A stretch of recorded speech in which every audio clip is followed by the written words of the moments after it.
Tignan nyo tong si Sin at saka si Sunny, guys. Kahit sa bintana magkasama. Magkasama na nga sila sa tulugan, magkasama pa rin sa bintana. Ayan, akyat din si Huraira.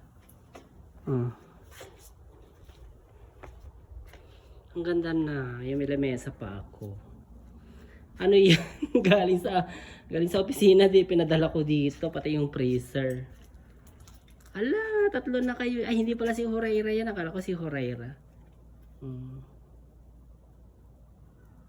Diba? Fresco na. Pinatay ko muna exhaust fan kasi open naman na yan. Sa gabi. Sa gabi lang ganyan. Pero kapag may araw, syempre guys, kailangan natin ng aircon. Nakakatuwa naman ang mga baby ko. At least ganyan nasisilip nila yung labas. Akyat silang ganyan, di ba? Siksikan na yung dalawa dito.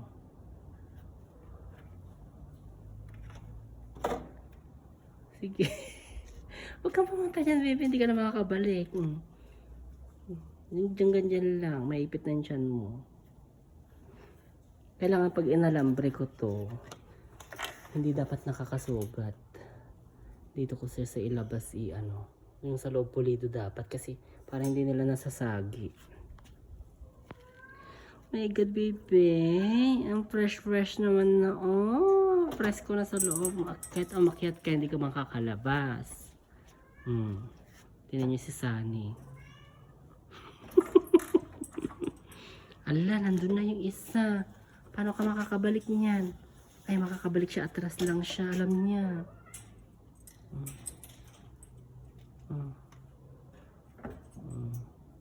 Gusto nilang lumabas. Paano kayo lalabas? Diba? Yan na yung request nyo, guys. Pero syempre, kailangan yung diskarte. Yung sa 3 shop na pinuntahan namin, may 300, may 350, may 400.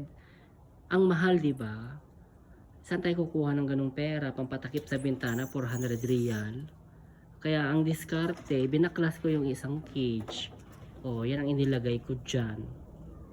Diskarte lang. Hindi kasi pwede yung padalos-dalos tayo. Kasi iisipin din yung gastos at saan tayo kukuha ng panggastos.